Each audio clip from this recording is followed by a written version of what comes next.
Hi guys, welcome to my YouTube channel. Today I'm going to teach you about angle bisector, segment bisector, and the midpoint.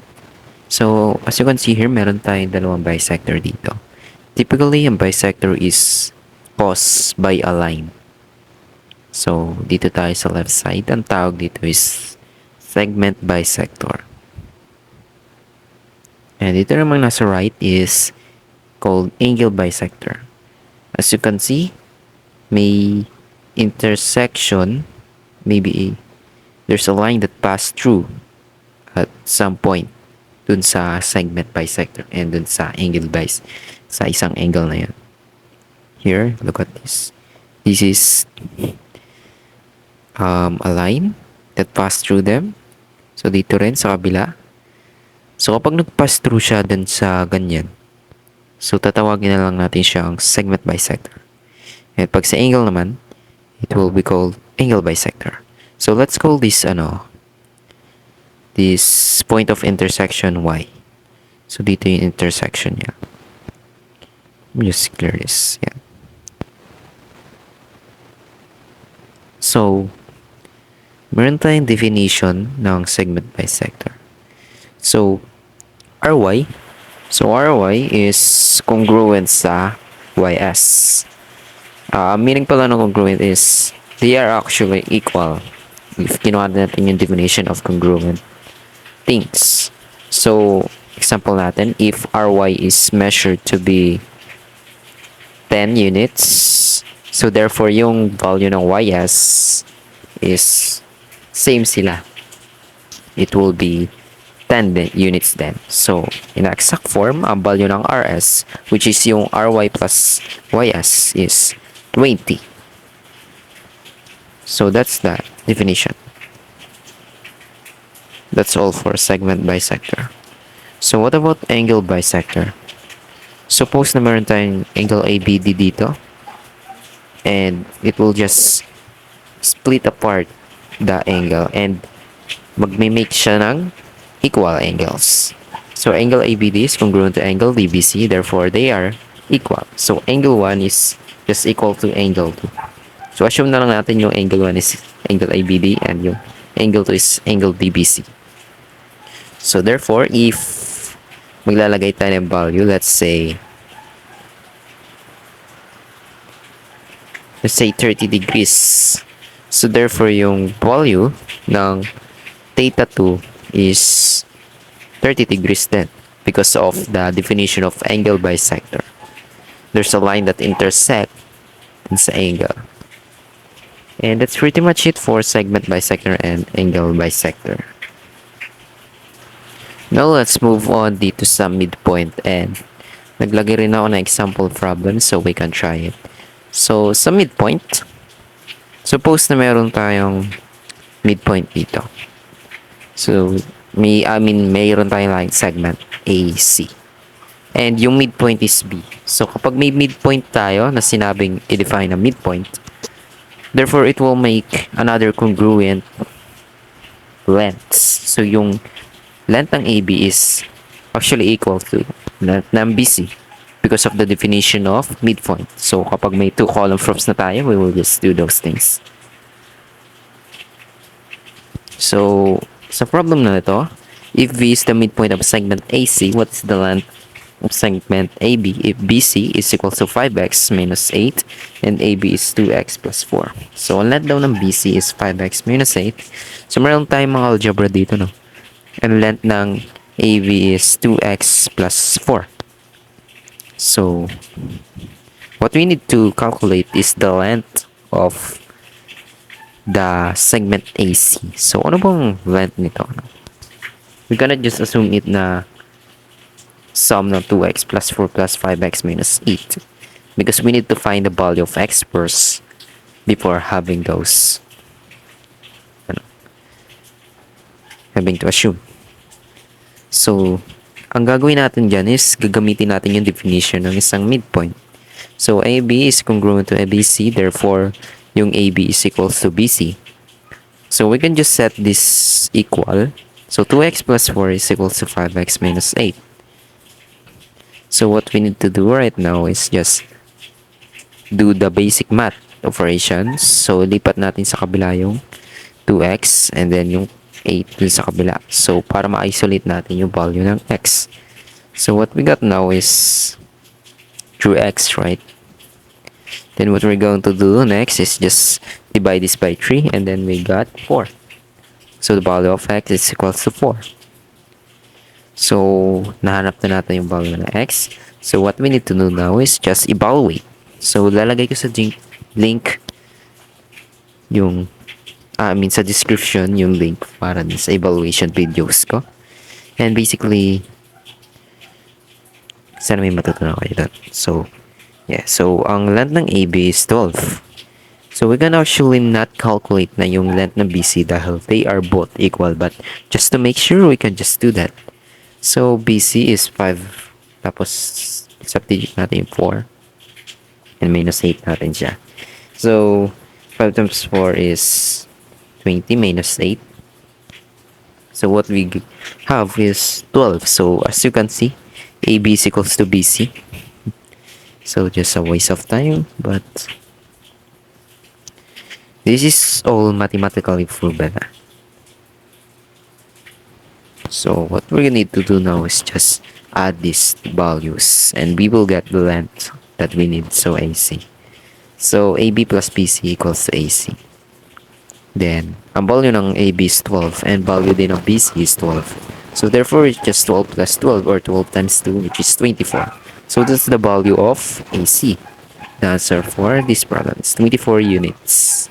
So, now let's move on to the second problem. So, if ray BD bisects angle ABC, what is the measure of angle ADB if angle ABC is equals to 11x plus 5 and angle DBC is equals to 5x plus 6. So, we are going to analyze the problem. So, meron daw tayong angle. So, ang angle nito is tinatawag na ABC. So, therefore, dito yung A, dito yung B, and C. So, B is the, yung nodes niya. Oh, it's electronic circuits. It's nodes. So, ang may ray daw na nag-bisect sa kanya, which is BD. So, let's call this X. Ito yung missing angle. Ito yung hahanapin natin, yung ABD.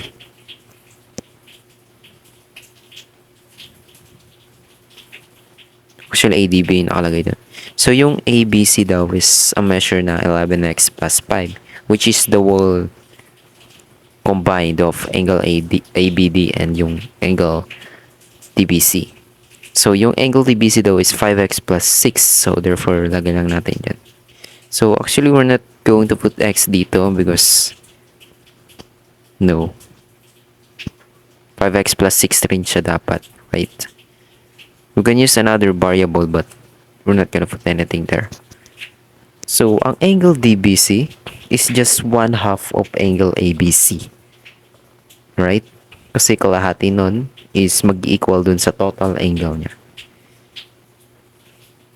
So, we can just substitute all the given values here. So, ang angle DBC is 5x plus 6 equals to 1/2 sa 11x plus 5. So, what we're going to do is just get rid of the fraction. We can just multiply both equation by 2. So, we got 10x plus 12. Distributing the 2, we get this. We can cancel the 2 dyan sa baba. And we have here. So, simple mathematics na lang to. You just go here. And then yung 5 is just, we can just subtract these things. Cancel. So, we got this 7 is equals to x. So, 11x minus 10x is 7x. We can just delete this. So, meron tayong value ng x. So, what we would need to do is i-evaluate na lang siya. So, ang angle DBC is equals to 7 plus 6. So, we can just multiply 7 and 5. So, we got 35 and 6. So, what we got here is 41 degrees. So, sabi dito is, it is bisects. So, meaning, we can use the definition of angle bisector, which represent that angle DBC is congruent sa angle ABD. right? So, if angle DBC is 41 degrees, therefore, sa definition ng congruent lengths, length pa yung tawag na.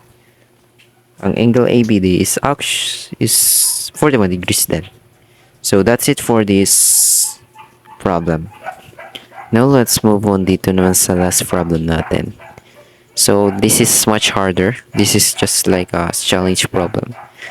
May kasamang ratio. B is the midpoint of segment AB and point C is less between point B and D. If the ratio of segment BC to segment CD is 3 to 7 and BC is 15 units long, what is the length of segment AD? So, suppose na meron daw tayo segment dito, which is segment AB, and meron siyang midpoint, which is B. So, that's mean yung BD is equals to AB. And meron siyang point C na less sa B and D. So, therefore, medyo nasa gitna lang siya. So, ang kanilang ratio is 3 to 7. So, we can just represent them as 3x and 7x. So, ang measure daw ng BC is 15 units long. So, let me just put the 15 here. And then, ang hinanap natin is value ng AD. So, we can just put these things dito. So, we got his. So, this is a question mark. So, how to solve this problem? So, alam naman natin yung given, which is yung BC. Yung BO. BD is equals to AB. So, we can just represent this as 3x plus 7x equals to 10x. So, 10x yung ratio ng AB. So, 10 to 3 to 7 ratio siya. Because we can just add the BD and AB. So, we can just set BC equals to its length. So, 3x equals to 15 and then solve for x. So, meron tayong value ng x. This will be just pretty much easy. So, we can know the value of CD, which is 7 times 5. 7 times 5 is 35. So, that's the value of angle D. Yung CD. Ito diba sa angle? And BC is 3x and 15 siya. So, we can just put this here. So, sa definition ng midpoint, ang BD is equals to AB. Right? So, therefore, yung sum ng length ng CD and BC will be just equal dun sa value ng AB. Or another thing we can do is substitute yung value ng x dun sa 10x. So we will still got the same answer, which is 50 units.